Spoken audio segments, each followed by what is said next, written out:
Hey, and welcome to episode number 95 of the Brave Widow Show.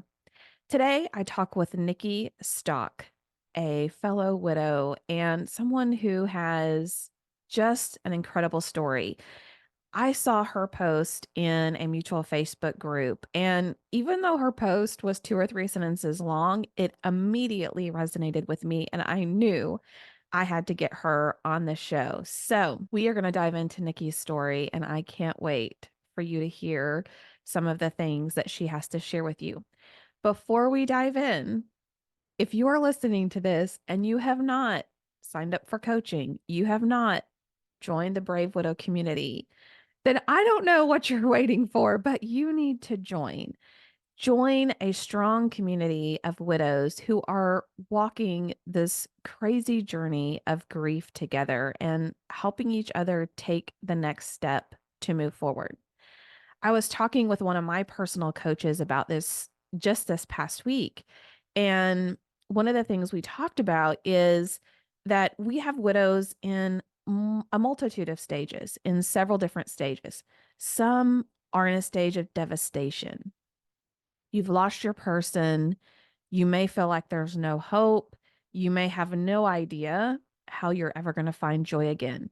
You may be in a different stage of widowhood where you are no longer in survival mode and in the devastation and in that phase, but you've moved into a phase where you feel almost like a toddler again, like you're taking one or two steps to move forward and grief just smacks you back down, which is super frustrating and starts to make you feel that it's pointless creating a life that you can enjoy again.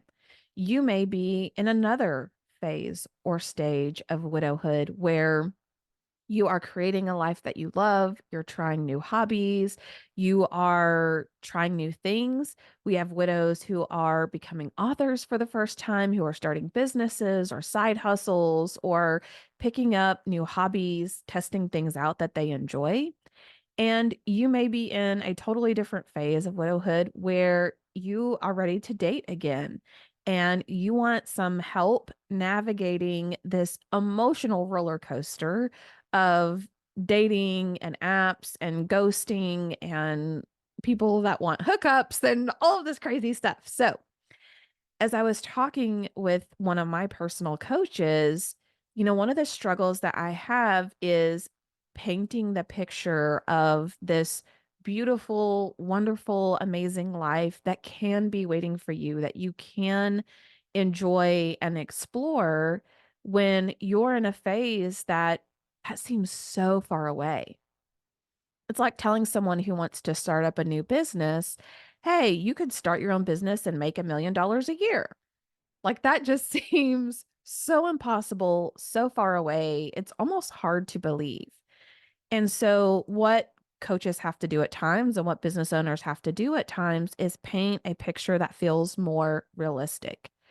Because having a life that you love and that you enjoy and that you're thriving in may feel really far away from the place that you're starting. And so, vulnerably, I'm just going to share with you that one of the things my coach encouraged me to do is not this big beautiful goal of having this life that you love, of waking up every day with joy and love and gratitude and not having that overshadowed by sadness and sorrow and desperation. Maybe not starting with that and saying, oh, you can achieve that if you work towards this goal, which you totally can, by the way. But by saying, as your coach and as part of your Brave Widow community and members, we are going to hold your hand and walk you step by step in the direction of a future that you want so that you can move forward. We're not moving on. We're not leaving your person behind. We're not closing a door on those memories and those moments and those years and the wonderful experiences that you've had. We are moving forward and keeping your person's spirit with us as we do that. Can you still create a life that you love on your own? Can you still achieve really amazing things without having a strong community, without having a coach? Yeah, you can. It might take you a really long time to get there. It might take you longer than it did for me, and I know for me, it felt like it took long enough to get to a point where that felt possible and became a reality for me. So, why not fast track that? Why not have a group of people who are cheering you on, who are sitting with you in the sadness, who are celebrating with you when you have successes and milestones, and you start to feel like a person again, like you can do this again. So, if you if this resonates with you at all, if you're interested and you want to join, go to bravewidow.com and you can work with me. You can work with me one on one as your personal coach. You can join the Brave Widow membership community and you can go through some of the self paced courses. You can join our calls that we have every other week. Right now, we're doing them on Mondays and just hanging out together, sharing experiences. You can post in our private Facebook group or in our online community forums and connect with other widows. Like there is so much waiting for you in the community. Or if you want more of an intimate, private, one on one VIP experience, then you can work with me personally as your coach. I would love to work with you and coach you. All right. Let's let me introduce Nikki to you, and then we will dive into her story. Nikki Stock is a multi-award winning business mentor who specializes in growth. Her early career was spent in sales for BUPA and American Express Travel Management, where she routinely exceeded expectation, which included winning Business Travel Sales Manager of the Year and achieving sales of over 10 million pounds in under 6 months. With her life and business partner, she was appointed the UK distributor for a household American brand, which you will know the name of as soon as she shares that in her story. And in 7 years, she grew the business from 75,000 pounds to 5.5 million pounds. During this time, she won the prestigious Hollis Award for her cause related marketing campaign with NatWest Bank and Marie Curie Cancer Care. But the universe had other plans, and a short time later, Nikki's teenage children had to experience their mother in a coma for 2 weeks with a life threatening illness, and in 2012, the untimely death of their father. Deciding to focus on her recovery and support her children through their exams, Nikki single handedly remodeled the loss making business she had bought the year before and grew it to a turnover of 1.4 million pounds in just over 12 months. This enabled the business to be sold at a profit and provided the capital to start her new marketing company with the aim of helping female entrepreneurs optimize their business and their lives and embrace their passions. Alongside this, until September of 2022, Nikki ran the Women in Business Network for Cambridge and Suffolk areas, and in 2021 was recognized as one of the top 100 most influential women in East Anglia by NatWest Bank. Nikki now works solely as a mentor to female entrepreneurs, realizing that more female entrepreneurs need mentoring and accountability with the straight talking strategist.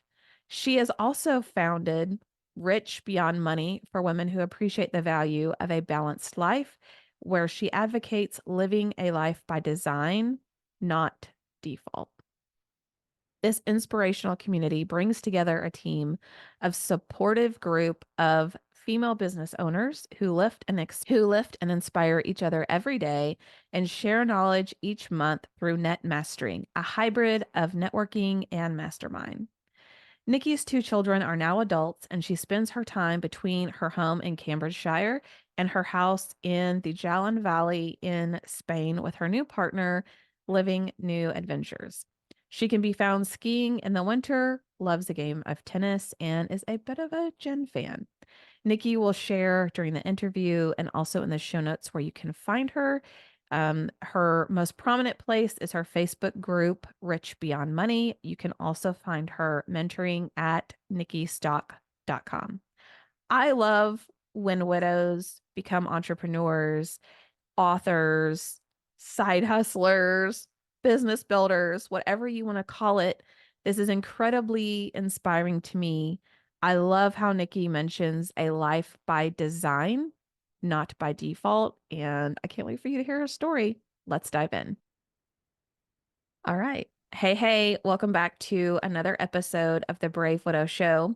Today, I have with me Nikki Stock, and I'm really excited for you all to hear about her story and her journey and just some of the amazing things that she's experienced, good and bad, in her life. So, Nikki, thank you for coming on the show today. I'm very glad to have you here. Thank you, Emily. I'm delighted to be here. What a great podcast. I've listened to a few episodes and I wish it was around a few years ago.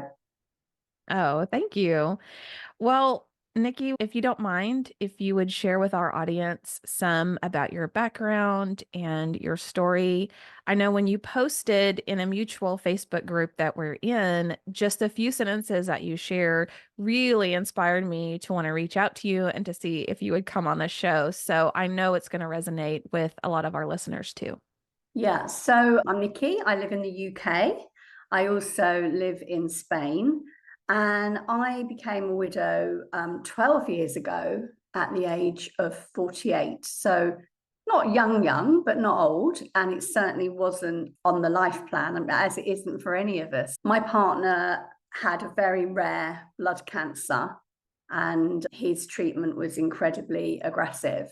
So it was, although they were telling us that it was treatable but incurable, initially they told us that, maybe if he could get a stem cell transplant, it would buy us perhaps 10 years.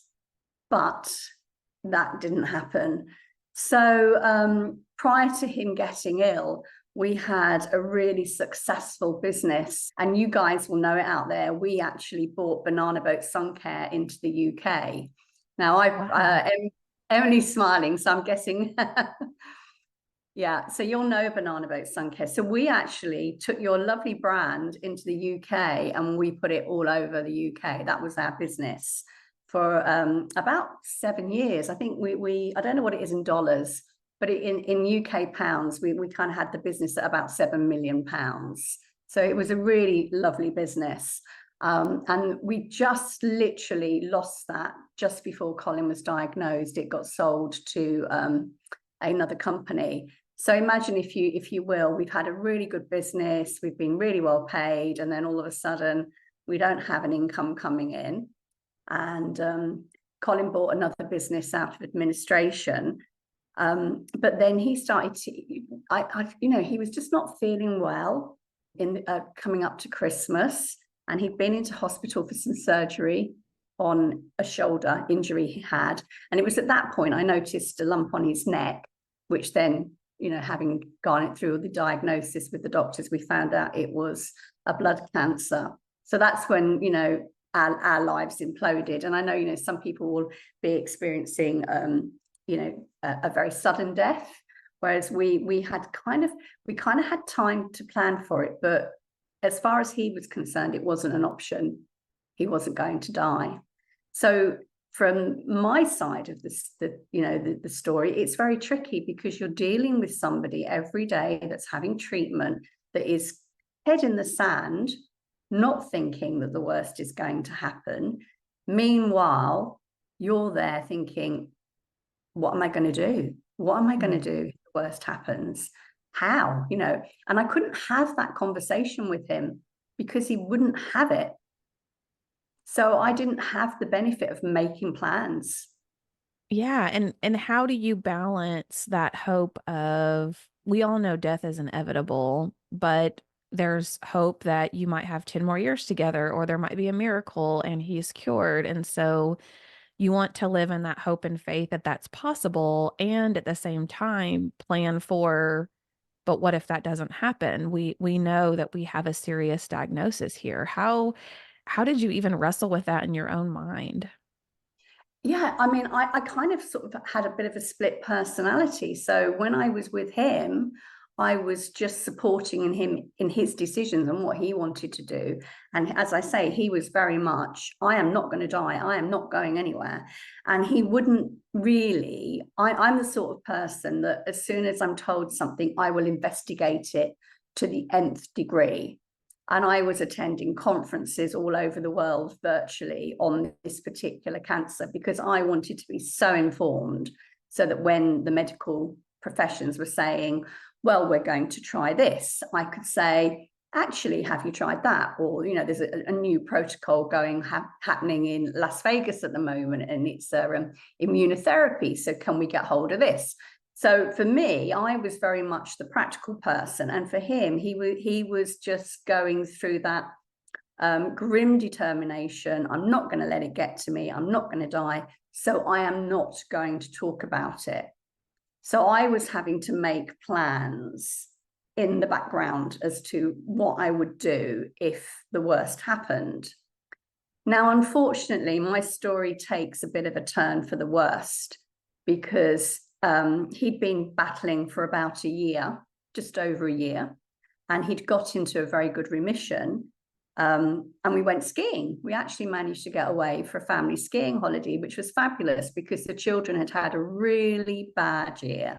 You know, my partner was diagnosed in January. Their grandmother was diagnosed with womb cancer in the February, and their grandfather was diagnosed as psychotic in the March. So I had 3 people that I was looking after, and I would do 3 hospitals in 3 counties in one day. Now, Wow. you know, the UK is considerably smaller than the USA, so it wouldn't be quite as much driving from county to county. But, you know, I would do an hour down to my parents, pick my mum up, drive an hour to her hospital, spend an hour there with the consultant, drive back again, pick my father up, drive 20 minutes to his hospital, spend another hour with their consultant, drive back, and then drive back to my house, which was an hour away, to pick my partner up from his hospital appointment and bring him home. And then I would go into the field behind my house and literally scream because That the frustration.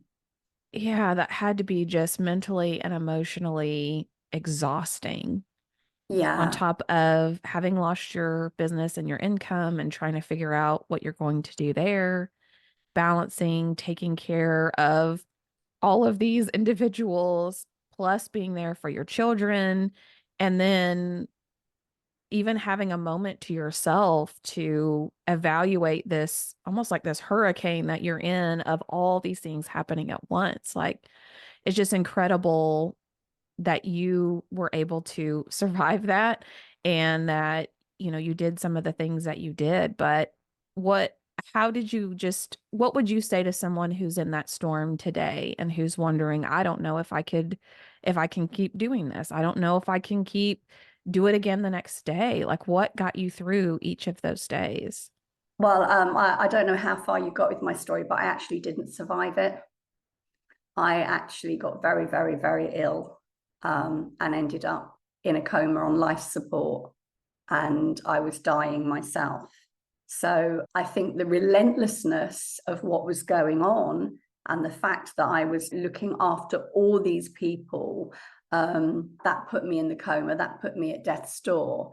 But I think you just have to dig as deep as you can and keep your eyes on what are the priorities. And my priorities were keeping the house and the children's lives as normal as possible, which, you know, how normal is it when you've got 2 sick parents and 2 sick grandparents? It's pretty hard. But also using your support network. Now, I was really, really lucky. I live in a small village, and so one of the ladies in the village decided that she would, every Monday, no matter what, on her way to work, drop off what she liked to call chemo cake. So every Monday, I would undo my front door, and on my bench outside my front door, there would be a cake tin with a chemo cake in it. And that would be the best thing, because when he came back from hospital, he liked to have a piece of cake. If people were coming to visit, I didn't have to think, oh my God, I've got nothing in. I always had cake in the house. So that was fabulous. Another neighbor of mine came over and said, how can we help you? How can we help you? And I couldn't think of anything. But then her husband said, well, would it help if I did your yard and did your lawn, mowed your lawn, trimmed your trees, just kept on top of the garden? And I thought, gosh, yeah, that would be amazing. And then his wife said, well, I'll do your laundry. You don't have time to do laundry. How do you have time to do laundry and iron the children's school clothes? And I didn't have time. So every Monday she would come over and take the laundry basket. And then 2 days later, she would bring it back full of ironing. And, it was just really accepting help from others, which a lot of us are not very good at doing that. We just kind of say, well, we'll just get on with it. We can do it all by ourselves. Yeah. It is a tough pride thing, I think, that we have as humans. And to your point, sometimes it's just a lack of clarity. Like we don't know what to ask for. We don't know what the other person is willing to do.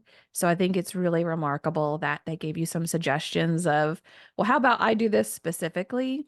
And then you were able to say yes or no, based on what they were suggesting. So take us through that part of your story where you're living this day in and day out, that it just had to feel like some sort of endless cycle that you would probably never get on the other side of. How did you go from that to being up in a coma and being at the point of being at risk yourself? I think I just, and so this is what I'm going to say to the people as well, if you're in that situation where you are with a very, very sick person, prioritize your self-care. You cannot pour from an empty cup. And I think, I probably lost sight of the fact that my cup was getting emptier and emptier. So I got to the point where I was literally exhausted. My hair was falling out. I lost weight. I wasn't sleeping really because he would be so ill that I was waiting for him to wake up with a fever and then having to rush him into hospital for antibiotics. So sleep was something, I dreamt of. I really dreamt of sleeping again. It was like having a newborn in the house. I'd literally just get to bed and then he'd say, oh, and I think, oh, right, okay, up. So, yeah, what happened was I dropped him off one day to have a blood transfusion.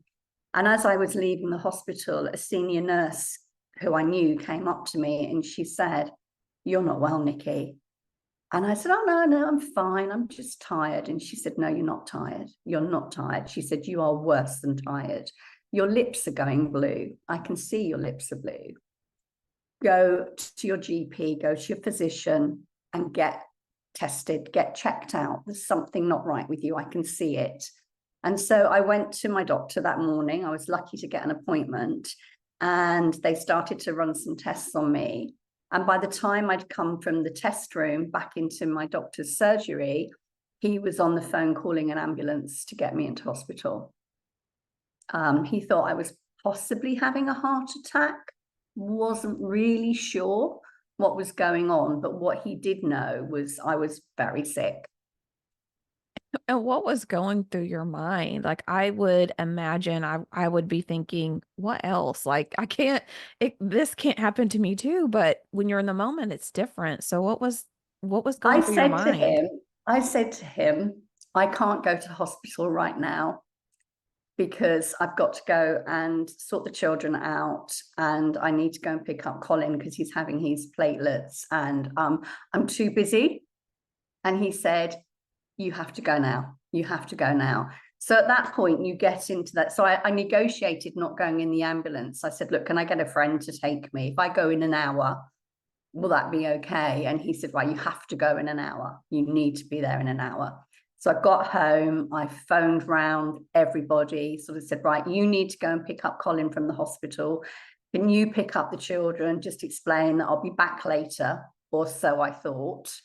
And just organize everybody. So I kind of got it all organized and went off to hospital. And then within about an hour of being there, I had to go and have a chest x-ray. And I kind of knew it wasn't going to pan out well when I'm standing having my chest x-ray. And then there's not one, but not two, not three, but there was 4 radiographers all standing looking at my scans.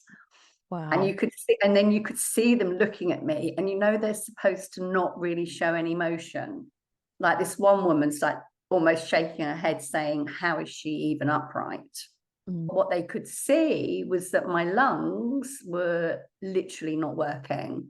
They instead of looking as the normal shape as lungs as you and I would know them, they looked like 2 blocks of concrete. They were completely rectangular and they were hardly moving. So I was admitted to the ward with all the old people that can't breathe. And I didn't actually see my partner again for almost 3 weeks, because within 3 days, they put me into intensive care on a ventilator. That was on the Friday. I went into intensive care on the ventilator, and he hadn't been able to come and see me because he wasn't allowed to go into hospital because his immune system was compromised. And eventually, I think he got to see me on the Sunday night by coming in very late at night and through the back door and being sort of going through all the underground tunnels to get to me. And then he had a telephone call much later that evening saying, we need to move her. We need to move her to another hospital. We need to go and put her on something called ECMO, which is a complete lung bypass. And they said, if we don't move her, she'll die tonight. And she may die on the journey. But if we get her to the other hospital and we can get her on ECMO, we might be able to do something for her.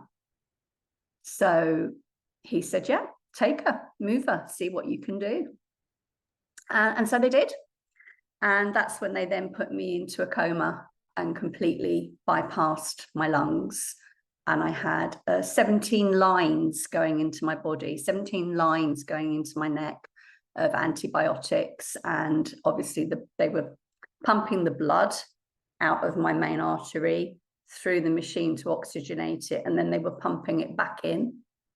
And that went on for weeks. That went on for a couple of weeks, to the point where they'd been called twice to say goodbye to me. Because I just wasn't really responding. I was really poorly. And then after 2 weeks, they thought, oh, she's still here. Why is she still here? She should have been long gone. And at that point, they had a meeting and they said, look, we're just going to take her out of the coma. And then we can see, their actual words were, what we've got left. Wow. Yeah. And that meant they were telling him that I probably wouldn't remember him. I probably wouldn't be able to talk. I definitely wouldn't be able to walk. And I would have to have a good 6 to 9 months rehab to get back to where I was. Where were your children at this time? Like, I can't So I my can't even children were fathom what's. teenagers.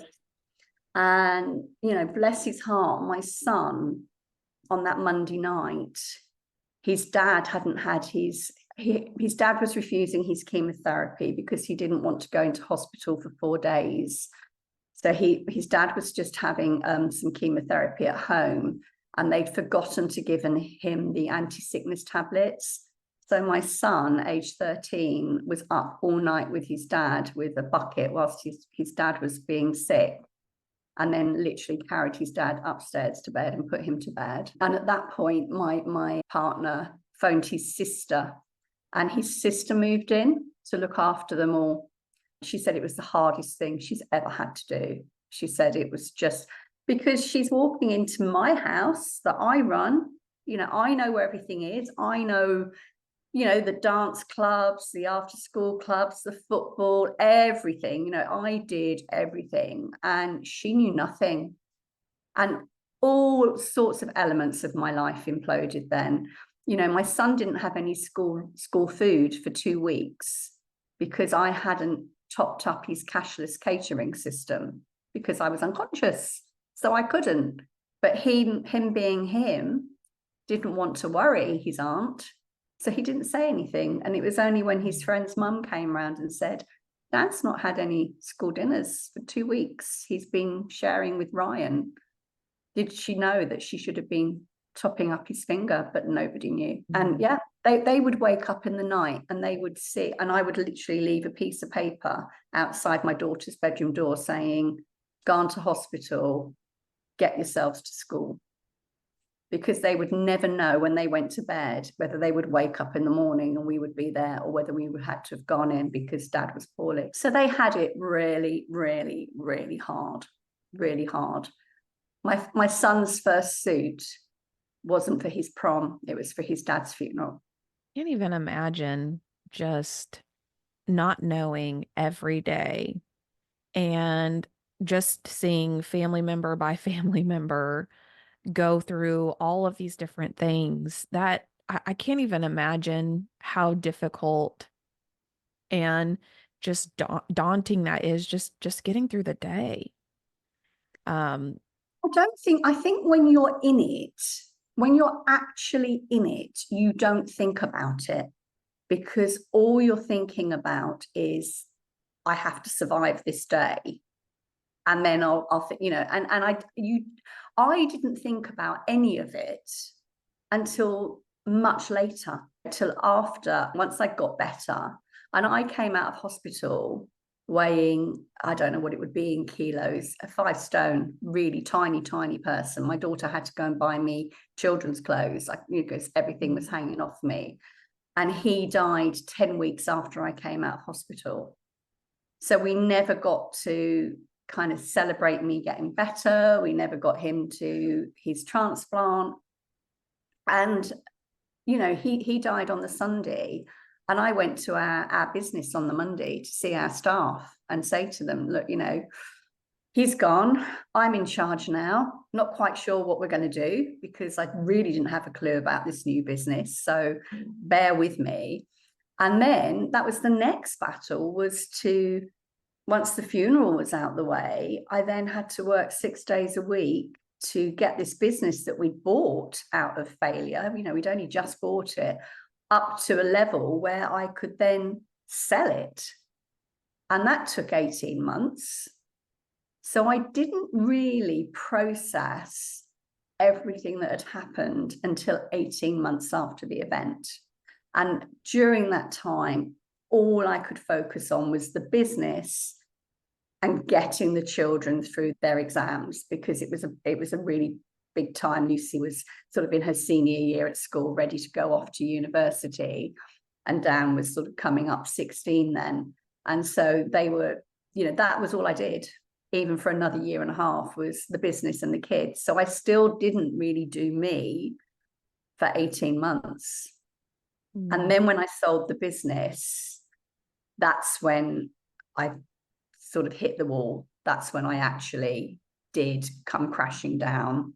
And I remember I woke up one day and I couldn't get out of bed. I couldn't get out of bed. And I just didn't want to be there. I didn't want to be there.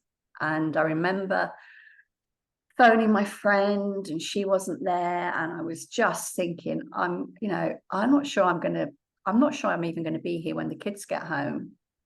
And I went to the village barefoot, didn't put any shoes on, just ran through the village to another friend's house who works for the Samaritans.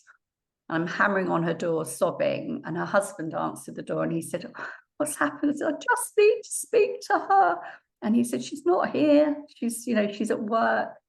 And so this poor guy has got this sobbing wreck of a woman on his doorstep. And he said, she'll be back in an hour and a half. And I said, no, it's fine. I'll go home. But you have to send around, you have to send around. So she came round and she sat with me for, I would say 6 hours, at least 6 hours, whilst I cried and was angry and, just got everything that I'd been holding in for more than 18 months, maybe 2.5 years, all just came out at that point.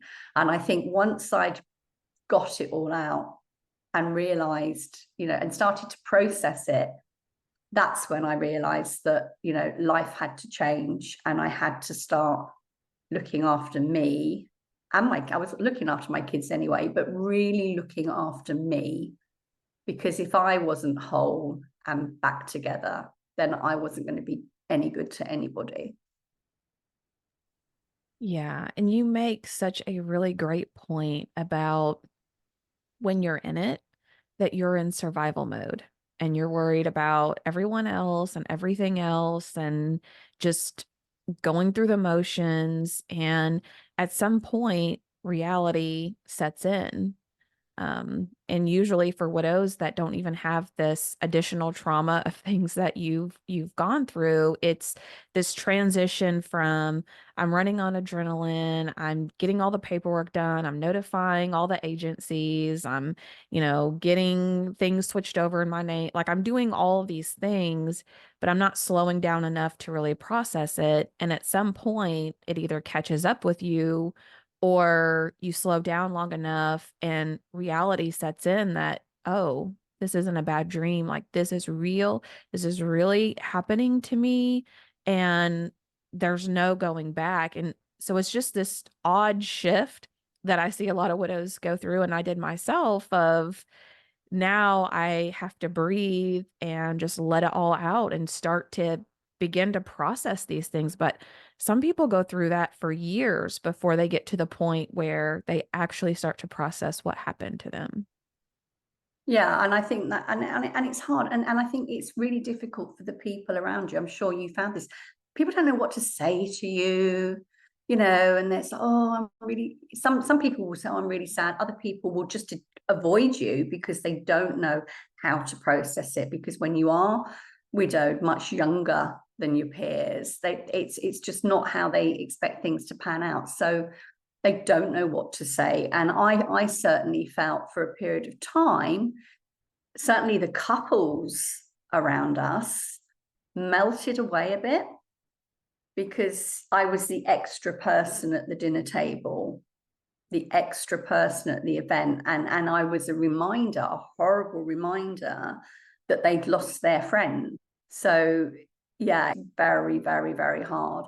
But what I've done is what I decided quite some time ago, and it was quite organic, but it kind of works, is I've created a life. I call it a life by design, and it's all about making good choices with my life, whether it's my work, my health, love, play.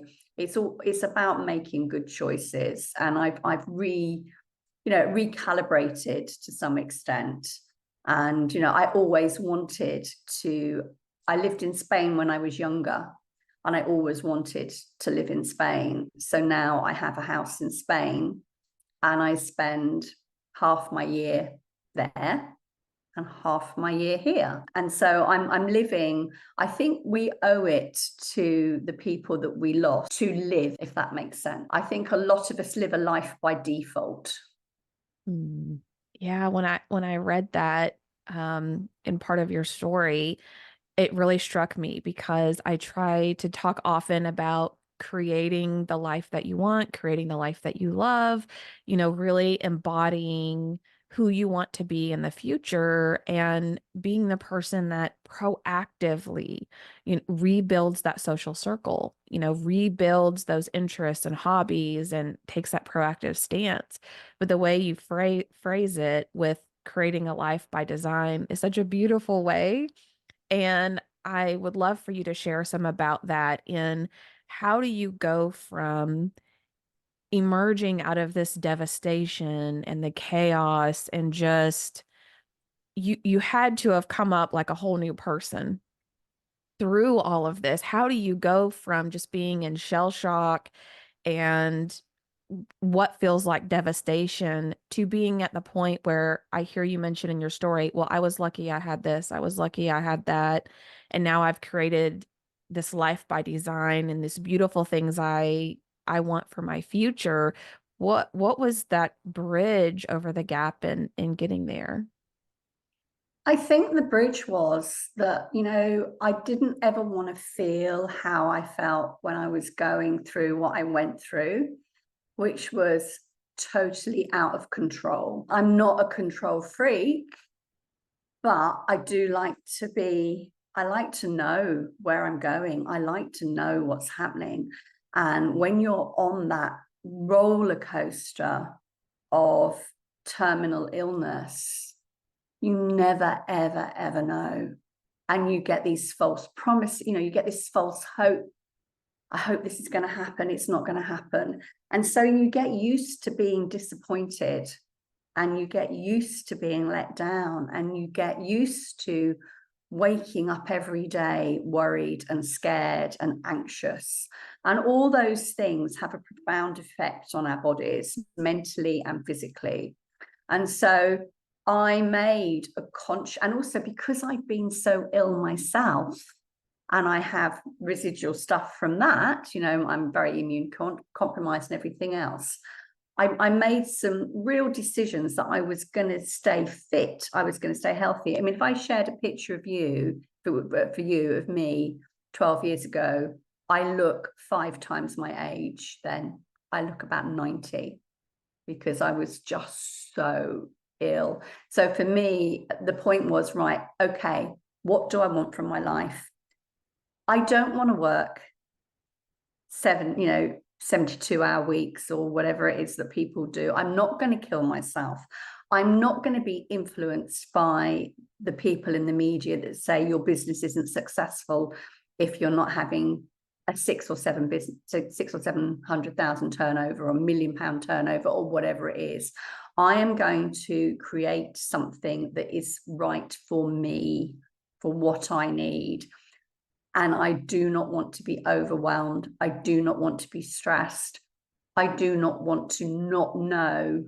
We can't know what tomorrow is going to bring, right? That's a given. We can't know what tomorrow is going to bring, but we can put things in place that bring us joy, fill our cup up, keep us sane, and give us a more balanced life. So when I talk about life by design, when I teach life by design, it's a bit like if you ask somebody to build a car, they draw it, they do a prototype, they test it, and they keep tweaking it. It's the same principle. But what we look at is we look at health, work, love, and play. And we look at your petrol tank, we look at your fuel gauge, and we say, right, where are you on health? Are you full? Are you empty? Where are you on play? And that's not just play like having fun. It's like, is your work playful sometimes? Love. It's not just about being in love. Do you love your work? Do you love your friends?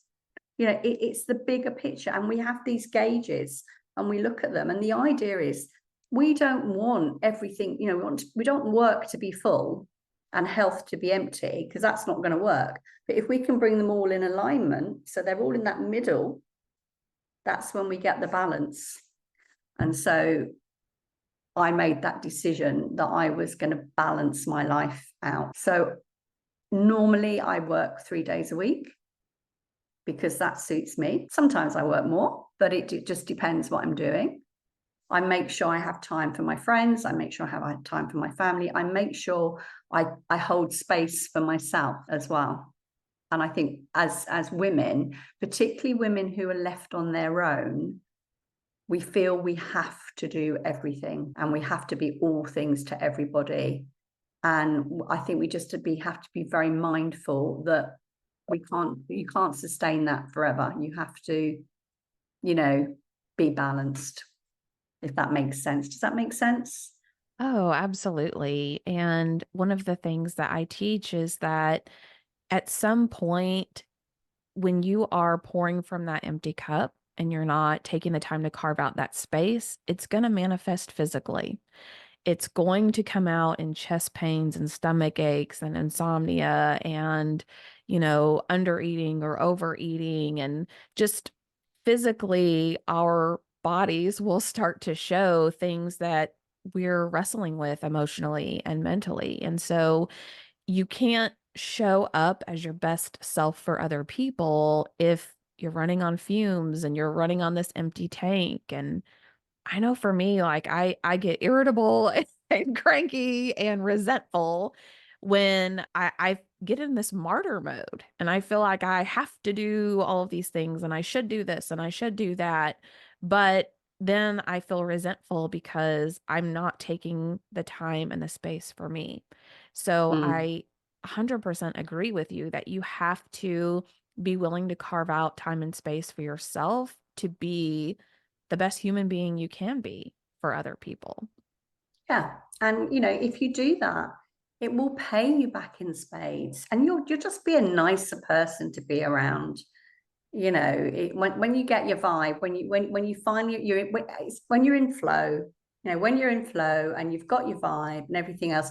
It's like I was at an event last week, a big event in London, and I was sitting at the dinner table just chatting to various people.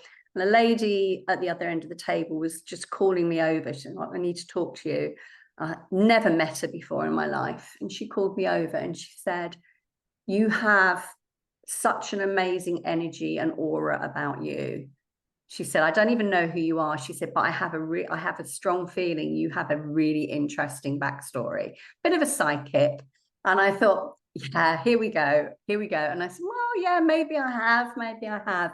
But I think I've gone from, holding it all in, once I'd let it all out and then kind of started talking about my story, I realized it is actually a very powerful story. It is quite inspirational.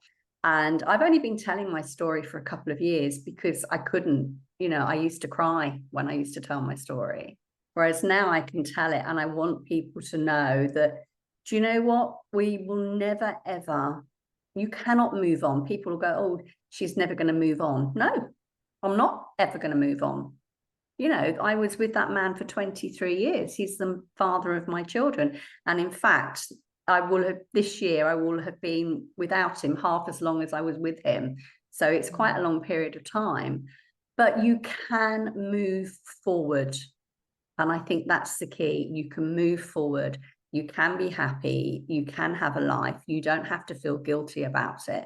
And I think there's lots of different facets to this that we can get stuck sometimes. We can get stuck sometimes.